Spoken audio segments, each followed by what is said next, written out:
Greetings, everyone. This is the alternative guy back here again with another video. Today, wow, we really got a really important special guest today, and her name is DiResse. I'm gonna let her say her whole name, and I'm gonna let her introduce herself. I'm gonna first, before we do that, I'm gonna share with you guys how we met. One day I was in the small town that we grew up in. And I was doing some research on I was trying to find some information on my grandfather and the way they grew up. My father used to talk about this place that they grew up at, and I was curious to find out. I wanted to find out if my parents or my grandparents or great grandparents were slaves. That's always been a curiosity of mine because I don't accept the narrative that everybody came through the transatlantic slave trade. So my research has been really focusing on finding out. So I was talking to the lady that was working in the place and asking her about uh, some information on this particular um, man that my grandfather used to share probably. But anyway, to make a long story short, uh, that Reese heard the conversation. And so after she handled her business, she came to me and, said that she might have some information that could help me. And so we started talking then. And then she started sharing with me some interesting information about her family. So now, if you want to introduce yourself, you can. But I just wanted to put that out there that that's how we met. Thanks Okay. again for coming on. Well, it was a pleasure to meet you. And I thank you first for inviting me to this forum. My name is DiResse Mack-Amadike. I'm originally from New York, and my family, my mother's roots, are from Lawrenceville, Virginia, in Brunswick County.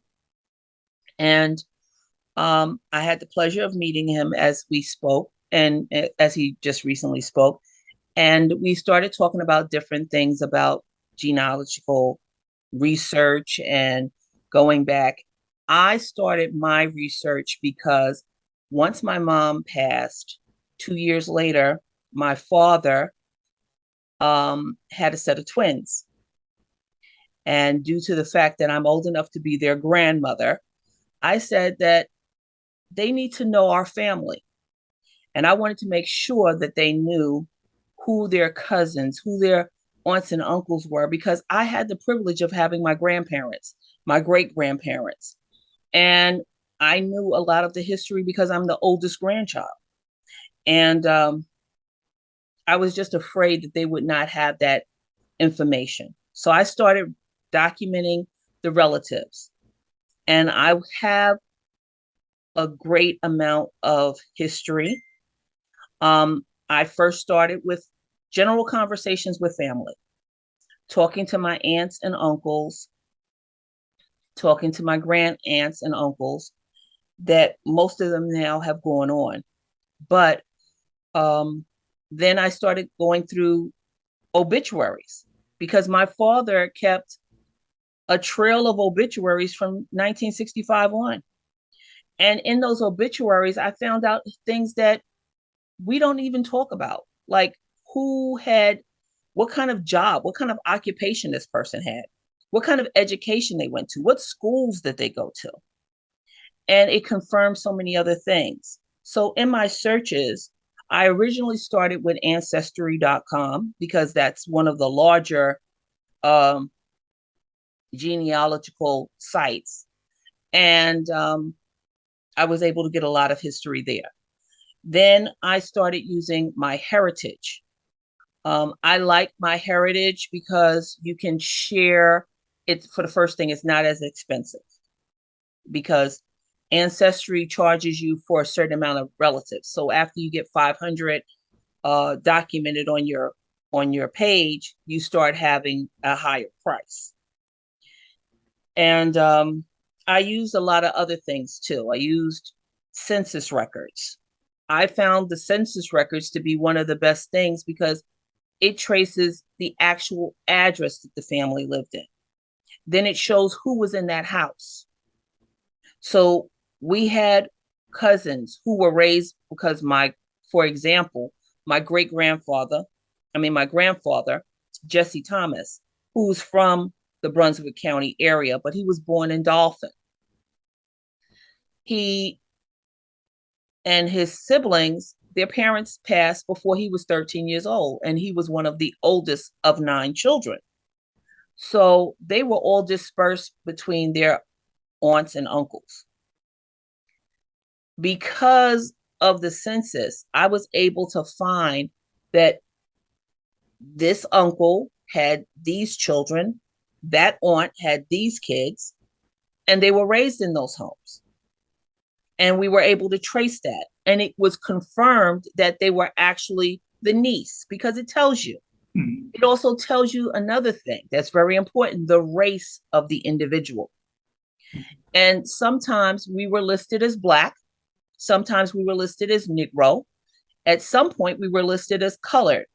But another thing that I found out, and this was more so on my paternal side, my father's side of the family, is that we were listed as Canadian, which meant that we were free. Right. Okay. And we were listed as mulatto and mixed. And I always naturally thought that it meant that they were white. But then I found out no, sometimes it was because of the Indian history. Right. And So it could have been a mixture of Indian and African. A lot of it was based on what the census taker was, who they saw. A lot of it was left up to them, right? some of it was left up to them. And then well, in a lot of cases where there was educational difficulty, like my great grandfather, Homie Mack, he did not have the ability to read or write. He was a sharecropper. So he did sign everything as an X. That's one of the reasons why the majority of his children's names, which we thought were their names, we go to birth and death records, we found out they had completely different names than they were given. Mm. What we were raised to know. So where did those names come from then? Who gave them those? Because whoever was writing the information down wrote whatever they wanted to write, and he just put an X there. Mm. He couldn't confirm it. So those documents had to be, for example, my uncle, his name was Brody Mack. He always thought his name was Brody Mack. He went to the military as Brody Mack. And then when he got ready to get married 2 or 3 years later, after he came out the military, he went to go and get his birth certificate and he couldn't find it. Mm. And then he said, I was born in this date. I was born at this hospital, boom, boom, boom. And they said to Anna Williams and Homie Mack, yes. Well, your name is Jacob something, and my grandfather signed off on it with his ex. Mm. That's why his name was Jacob, but he had to have it legally changed because he was a military person and he went in as Brody with no identification. He came out needing it so he could get married. They found out that several of the children had different names. Do you The know only two, do you know approximately what year this was? yes. My grandmother was born in 1925 on my maternal side. So this was like as early as 1919 because she has elder brothers and sisters. And it was all the way to say 1932, because that's when her youngest brother was born. Okay. So all of them except my grandmother, whose name is Anna, who's named after his wife. which is her mother, and then the oldest boy, Homie, who's named after the father. They all had different names because I guess he could recognize his name and his wife's name, but all the rest of them have different names than what they were actually called as children. Oh, wow. Okay, so getting into the research, I'm gonna go back over. So you said the best The search. best sites are ancestry.com, MyHeritage, um, and it's called Find My Past. Another one is familysearch.com. But then there's one that you can use at the library, and it's called Heritage Quest Online. And you can only get access when you go to a public library. And if for some reason your public library doesn't have it, you can request it for them to do it, and their administrator can put it onto their system, and they will been able to give you that information. Um, Another website that I just found out about today, which was very good, and it's called Ancient Face, Ancient. and ancient ANCIENT Face FACE. And what makes that very good is because several people have their names placed in there, and then they put stories next to the individuals, and you can add photos to those individuals. So it allows you to have an intimate moment with that person who may or may not be your relative, and you can put other history like, well, they were buried at this gravesite or different things like that. Another searching engine that I use is the US Census. The US Census Bureau, if you know the person's name, you can look it up, and you can put approximate year, and you can find that relative. Um, if you're looking for somebody who's alive, I use Zabasearch, ZABA search.com. I find that to be an excellent locator. Um, and the good thing about that is sometimes it lists their current address and or their telephone numbers.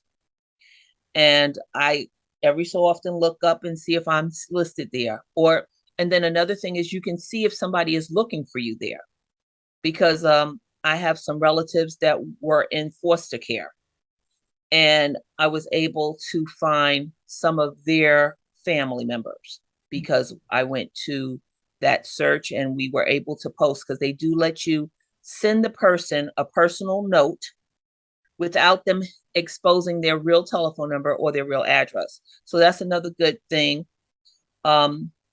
I did put to share the familytreemagazine.com, because they are very, very informative. They even tell you the different persons who may do genealogical research for you. If you need an individual to do the research, they give you all kinds of tools. They tell you other venues to use.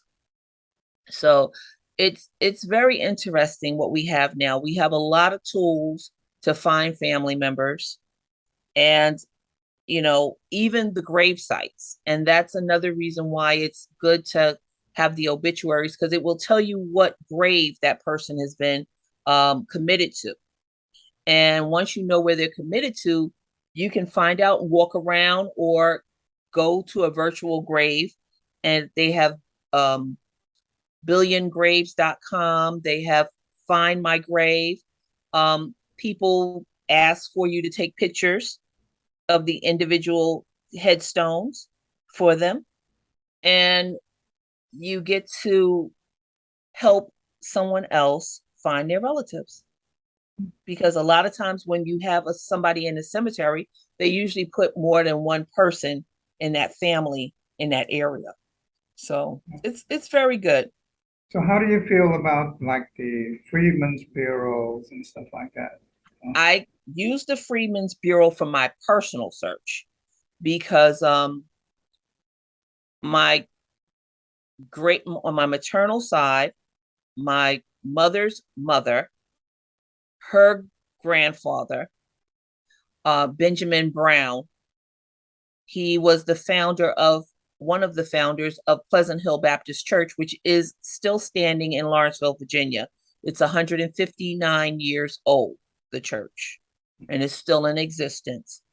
And from my understanding, he was a slave in another state, and he moved to Virginia.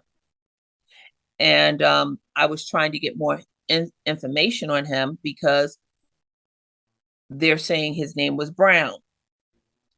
My grandmother, her name was Brown. I don't know if it was a coincidence that two Browns married each other or that he took on her name.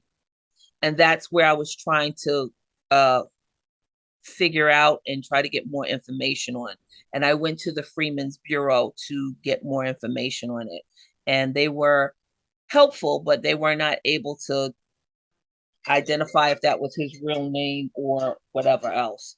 So So back that then, the man could take on the woman's name, or from they. my understanding, there may have been a need to do that because there was some criminal activity with his Oh, slave owner.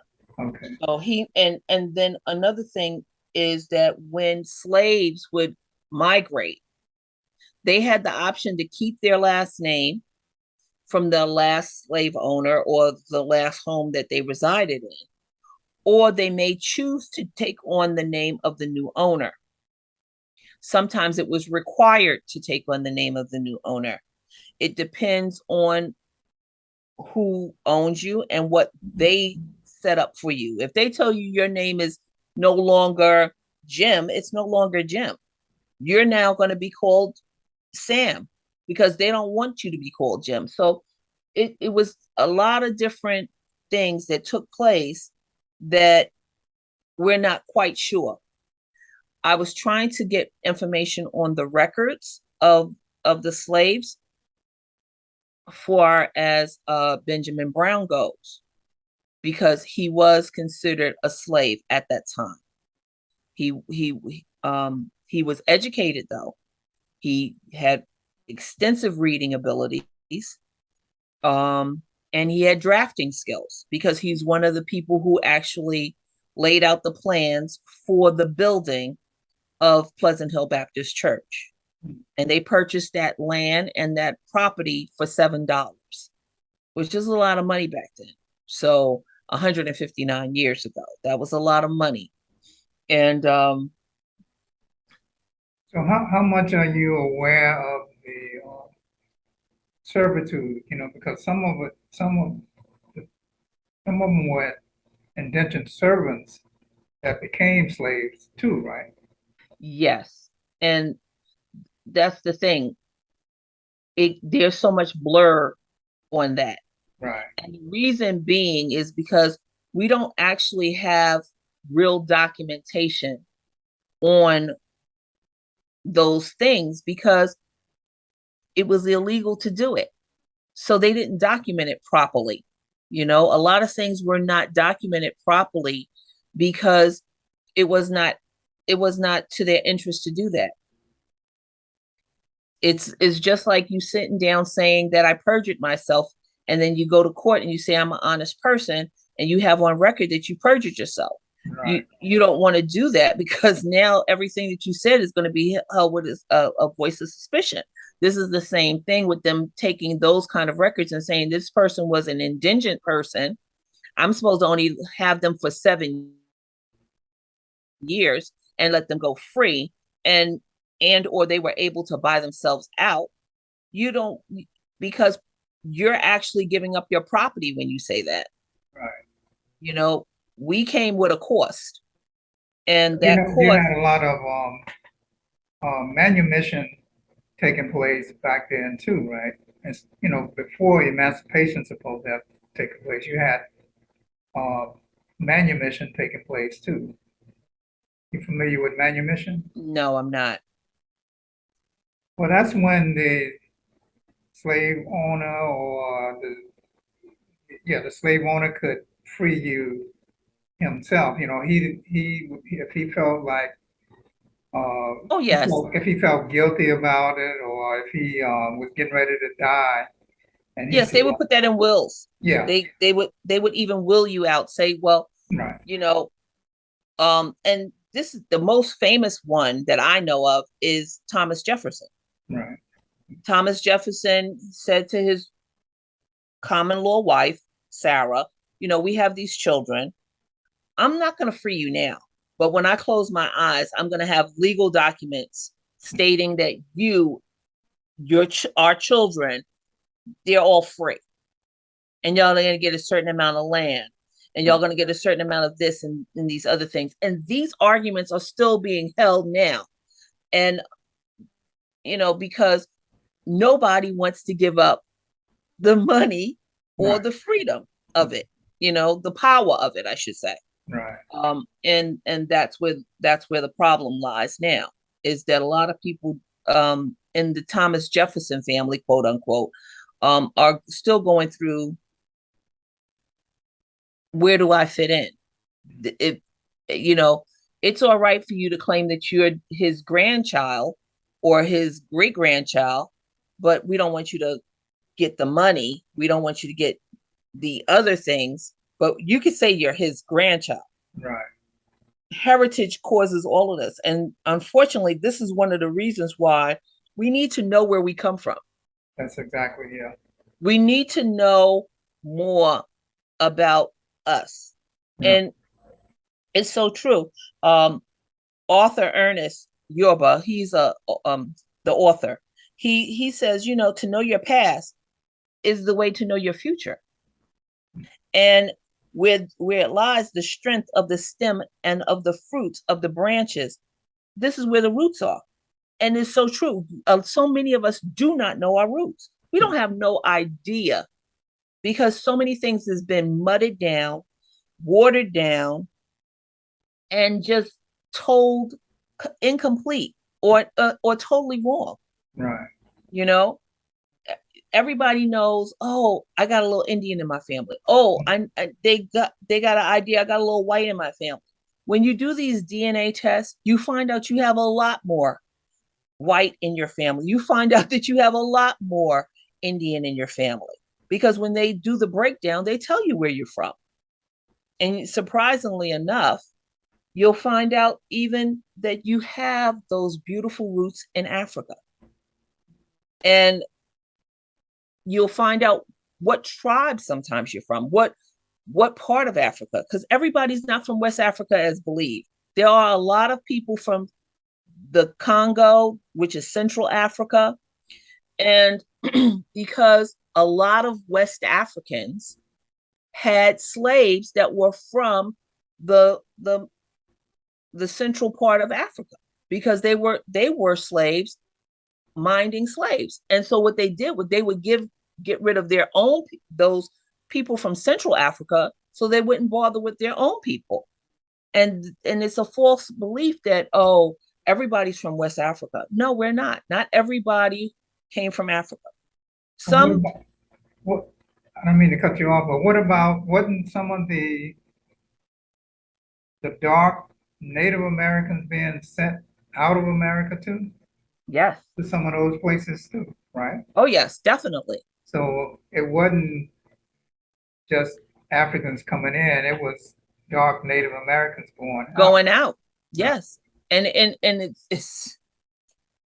it's happened over and over and over again. We've been tossed around. And not only that, there's a lot of people who, and you and I discussed this briefly, that are Africans who were indigenous people, period, Right. to this country. They were here before white America came. We rarely talk about that, Right. you know. So it's a lot. But the way to begin is to start tracing back your own family roots and to see where and who fits in the puzzle.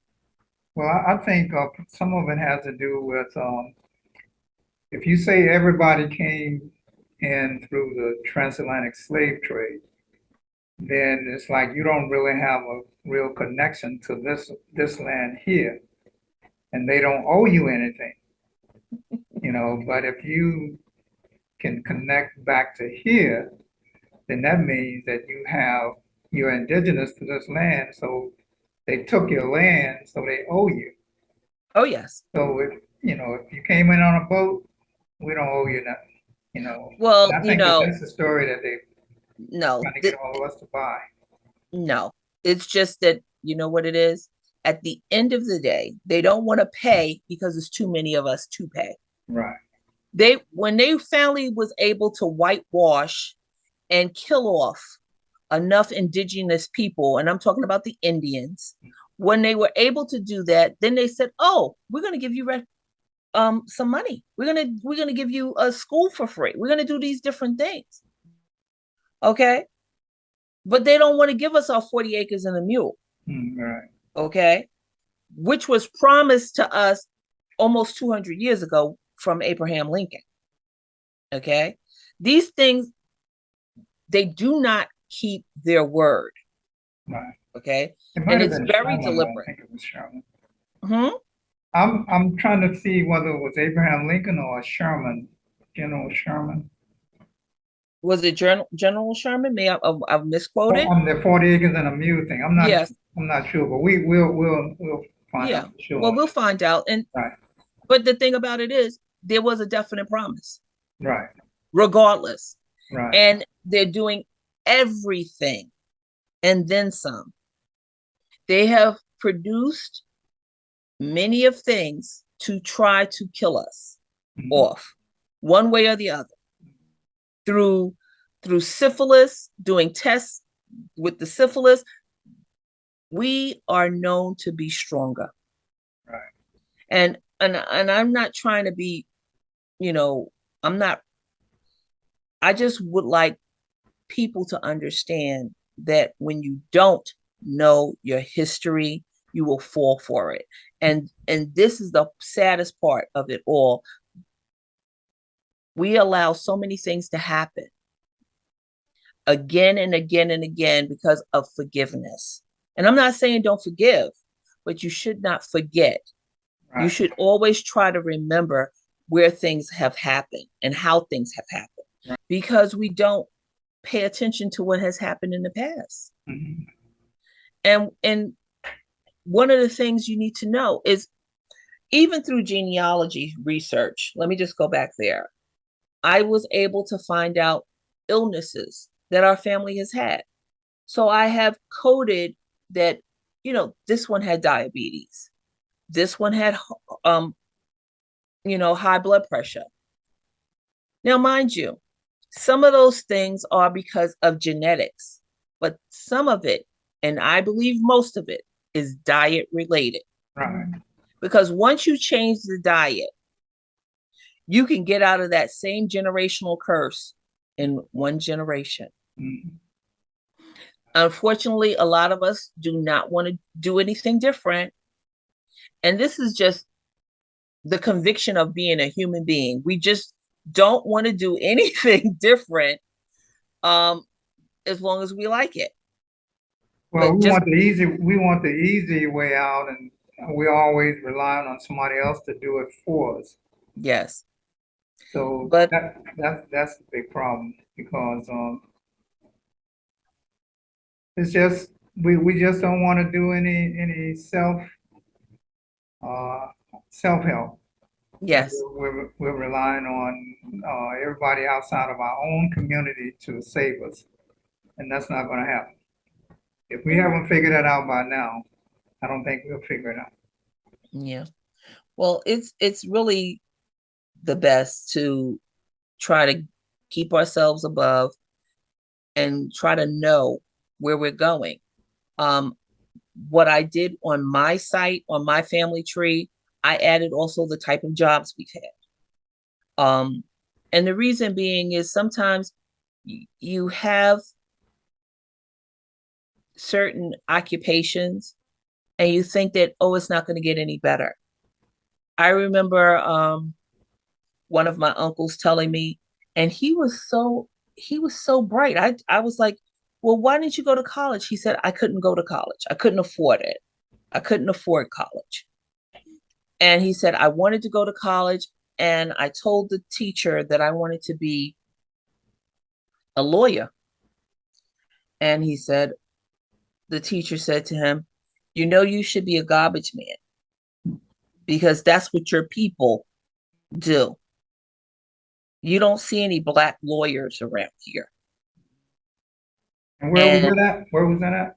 it was right there in Brunswick County. Oh, okay. And he said he was determined never to stay there because of it, because he didn't see anybody who was like that. Can you tell us about the story that you told me about your uncle or your grandfather had the land? Oh, my grandfather, Stephen Brown, which he's actually my great grandfather, he had over 1,000 acres of land in the Brunswick County area, and mostly majority in Lawrenceville. And he kept accurate records of all of the property that he had, but he was not allowed the opportunity to farm the property the way he wanted to. The state and the county refrained him from being able to do that. So he was only allotted a certain amount of land to grow tobacco on, because tobacco was a money producing crop in Virginia. And he couldn't uh, give it out to his brothers or anybody else. He could sell it, he could rent the land out to other people, which he did. He had rented plots of land out to even white persons. Um, you know, and but he kept accurate records of how much tobacco was growing on his land. And about 30 years ago, maybe a little longer, maybe it might have been 40 years ago, um, the Department of Agriculture decided that he was mishandled and that there was some retribution that was supposed to be given to him because of that. And they started paying my great grandfather and his descendants, which he had 7 children, um, a stipend for the monies that they weren't able to grow, because they weren't able to grow all of that tobacco on his entire property. And up until about 5 to 7 years ago, when my uncle sold the land, his remaining son, who's actually named after him, Stephen Melvin Brown, um, that's when we were stopped getting that extra money from the government, because they realized that he was wronged, that there was, they bound his hands. They told him that, look, you have 1,000 acres of land. You can only grow maybe 50 acres of that land. That's it. Because that we don't want you to have but so much money. So that's enough for you to have. And it just shows how we are constantly being suppressed in many ways. But that's only because he had kept accurate records. If he didn't keep accurate records of and document how much land he rented out and how much he did, he wouldn't have never been paid that. And it's sad, because a lot of times we end up missing out because we don't do things by the book. We don't follow the book that we've been given, because it don't take all of that. Sometimes it does take all of that, Right. because it's not only for you, it might help your your your people who come up behind you. Mhm. So So what role do you think education played in that? Because when you look at those small towns They all of them had these little small schools, and they all had churches. So, what role do you feel? I don't want to put you on the spot or nothing like that. I don't know Oh whether you're no. a Christian or not, but what role do you think us accepting the educational system that the white man gave us, Well, I and believe, because all of them were Christians, they converted to Christians, whether they were indigenous or whether they were from Africa. We say they're from Africa, mhm. all of them converted to Christianity. So, what role do you think that played on part of the subduing too?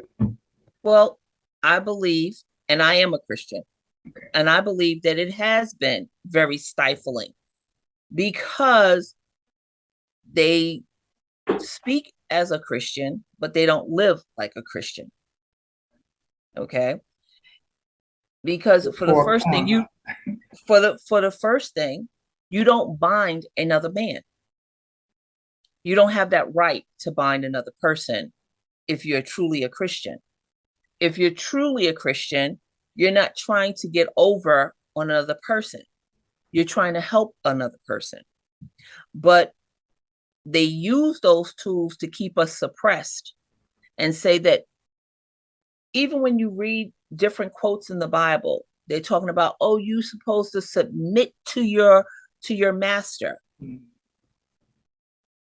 And in today's wording, it would be submit to your employer. Okay.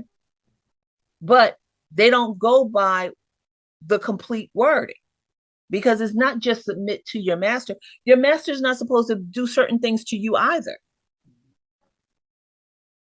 It's just like when I hear things like submit to your husband, but it says submit to one another. When you take a quote and you only give part of it, so it's favorable for you, it's a lie. And we've been told many a times a lot of lies. And it's because for the first thing, you took the education. You wanted us to be intelligent enough to be able to do your work, but not be able to know how to count what it is Right. or be able to read what it says. So we're going by a bunch of gurus that keep on telling you the same story over and over and over again, and you think that you have it right, but you never had it right because you never was told right from the beginning. You only told part of the story. Right. And so, no, the educational system has failed us, but we have also failed ourselves because we have chosen not to look. We have chosen not to go any further. Education does play a big role in it. And Christianity, in the sense of American Christianity, has been very binding. The Southern Baptist Belt has bound people, and they told you, oh, you're not supposed to do that because you're a Christian. The one thing that angers me more so than anything else, is when somebody tells me that I'm not supposed to do something because I'm a Christian. I have the right to be angry. I have the right to be mad. I'm not supposed to stay mad. I'm not supposed to stay. I understand that. But there is a genuine righteous anger that should come up out of every Christian when you see somebody being taunted, mishandled, or being belittled or being mistreated. And this is some of the things that have happened and continue to happen. When you know that somebody is not being treated fairly, if you are giving, and I'm talking about the same amount of money, I'm not talking about the same kind of income status, and you give better books to this person because he has a different color than me, or because they're a different gender, okay? It is not right. It Right. is not right.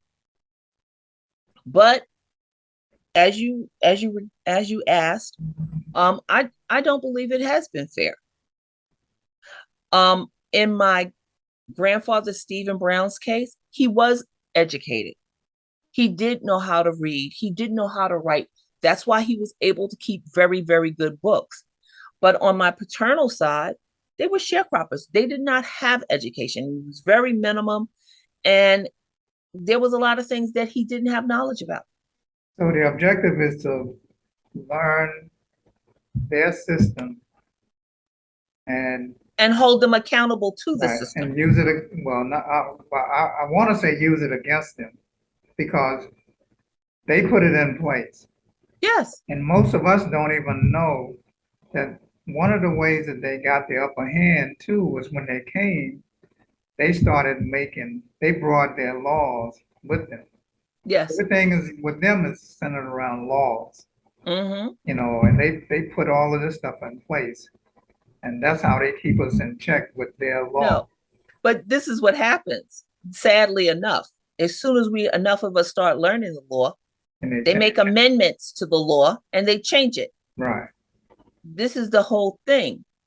We don't stay together long enough, even in a family situation.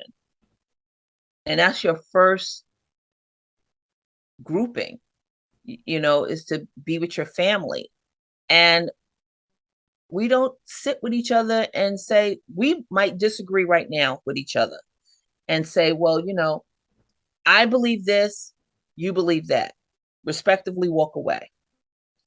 But when we really agree upon something, we won't stand with each other and say, that's wrong. It's better for you to tell me that you disagree with me and we walk away with friends than you sit down and you agree with me and then you won't stand with me. Right. Because that's when we really get to make changes. We really get to start seeing things happen. When we stand together, we work together. The other day, uh, one of my godchildren was saying to me, she said, we don't have any uh, advocates. We don't have any leaders anymore. I said, you are the leader because you're a mother now. You're the child's first advocate. You tell them what you think is right and what's wrong. And then you don't allow people to come into your life that and stay there because there's going to be people going to come in your life, but you don't let them stay there if they have different views than you, and you don't say that's not cool, that's not right. I can agree that we disagree, but if we're supposed to stand together, we stand together. And that's what our problem is now, because everybody's like waiting for the next person to do it when it's supposed to start with you. Mhm. Okay, DiResse, Yes. so do you have any other information that you would like to share with us? Because I could talk to you all day and I really uh, feel the spirit ever since the day we met. I felt like we had a lot in common because we're on the same path. So I don't want to hold people too long, but I want to know if you have uh, any more information that you want to share. And I want to know if you have, like, if somebody was seeking to do their, and their genealogy and Mm-hmm. search their family history, do they, do, are you available to, I am available if somebody is interested in getting started, and they can contact me via email at respiteresolutions.com. okay, And that's RES like Sam, PITE, resolutions, RESOLUTIONS.com. I mean, at gmail.com. And they can contact me there. Another couple of things that I didn't mention are Genie, Tribal Pages, We Relate, and WikiTree. Those are places where you can find family trees that you can search them. And the best one that I told you about is the familytreemagazine.com. because they have tools there that I might not have mentioned, that may be very good for everybody who wants to or is trying to find their family. So why do you think people need to know that, I know you mentioned that in the talk, but why do you think people need to know where they came from? Well, I know after, you know, talking to so many people who've been in the foster care system and been adopted, who have no clue of some of their family members. See, we take advantage of the fact that I know grandma, I know grandpa, I know my aunts and uncles. But when you don't have that slate to go to, there's always something missing. And you always have, well, where did I get this nose? Where I get this from? Where I get that? Little simple things. I look at my grandchildren and I see their feet and I go, oh, she's got this person's toes. She's got that one's nose. She's got this, that, and the other thing. I can see those things.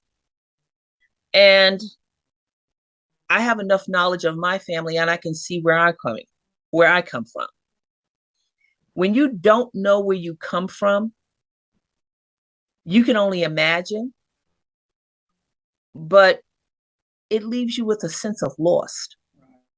And that's one of the reasons why you should know definitively. And now we have the tools and we have the ability to do it and find out. And the thing of it all is if you have a basic foot pattern, you pass it on to the next generation, then they can go back further if they want to, but they have something to go by. Right. And they're not lost. And especially in this microwave society that we have now, that's why they don't have hope, Right. because they don't know anything. They don't, if you don't have nothing to hope for, you don't see that there is a tomorrow. If you think that you're the only one who's had a hard day and there's nothing to overcome, that's why so many of these children are committing suicide. And I know it sounds, oh, it's just you're tying it to so much. It's because they don't know that somebody else went through struggles that was real struggles. Not saying that their stuff is so minute or whatever, but when you had somebody sometimes chastising you so that you could just eat, you know, or you had to work 12 to 16 hours and you brought home a couple of cents if you brought home money. Sometimes you weren't allowed to have any money, depending on what kind of situation you were. I mean, my great grandfather, they took me voting. Okay. So voting or voting? They took me to the voting polls for elections and told me that it was important because he said when he was a child, that wasn't something they could do because he was one generation from slavery. They didn't vote he wasn't permitted to vote until he was like almost 30 years old. So those things make a difference. How important is family reunions? Because a lot of people don't do that anymore. Well, we had a family reunion every year on my Mac side of the family, where it was just we didn't call it a family reunion. We did a family reunion every other year, and we did a family gathering every year. And that gathering was very important. COVID wiped it out, and then we started doing Zoom meetings. And we still gather together every other month, anywhere between 6 and 20 people on Zoom. And we keep in contact and we ask each other how we're doing and different things like that. It's always been very important. And some of my best movies, my little 5-second movies of family members are things that we've done at the family reunions. cutting up, and we do the Soul Train line. We do a Soul Train line, and we do a a wobble, a line dance, or some type of thing like that, and we have a great time. Um, I wanted to do a cookbook for my family members, of their favorite foods that somebody made or they made, and call it the Mac book. That Yeah, sounds good. yeah. So um, I have on my Facebook, I have Mi Familia. That is my Mac family. I have Thomas Connect on Facebook for my mother's side of the family, the Thomas family. And we reach out and we tell all the new news: when babies are born, when somebody passes, if somebody graduated from college, any of that stuff goes into those things and it's noted. So it's important. Okay. Mhm. Okay. So is there anything else you want to share with us? Or No, I just want to say thank you for inviting me here today. And hopefully I'll be invited again. I okay. enjoyed it. Hmm. Well, I think can we agree that we'll try to do this like maybe once a month, and I find some more information because I have a lot of information on my family also that I've done research on. And I've found on both sides of my family that my great grandparents were listed as mulattoes. Hmm. And I was always puzzled why they were listed as mulattoes because they were like, on both sides, they were dark complexion people. So I'm like, I know mulatto is supposed to mean that you're mixed. Hmm. That's what they say. Yes. But I also found out that sometimes if they didn't want to call them Indians, then they just said mulattoes, just Yes. call them Native American. Hmm. But I would like for everybody to go on my YouTube channel and watch the video that I did about Walter Plecker. And he was a gentleman that was a Caucasian gentleman that was over the Bureau of Vital Statistics. And he made an effort to make sure that all of the Indians or indigenous ancestry was wiped out. You either had to be, I'm talking about Virginia, Virginia, Hmm. where he resided. But he had influence all over the country. It was people Oh, that yeah. he sent letters out to other states. Uh, but he wanted to make sure that all of that ancestry was wiped out, and you either had to be white or either you had to be black. And so we kind of like went along with that too. Everything that they do, we go along with it and accept it. And we don't try to. Well, sad, We but don't. Yeah, yeah. we can meet again and we can discuss more of the tree searches and different things. And if somebody has any questions or anything like that, if I can answer it, I'll be glad to. Okay. Hmm. So you gave your information. So we're gonna end it with that. And again, I thank you and look forward to talking to you again soon. Okay, you have a good one. All right, Bye bye. peace. Hmm.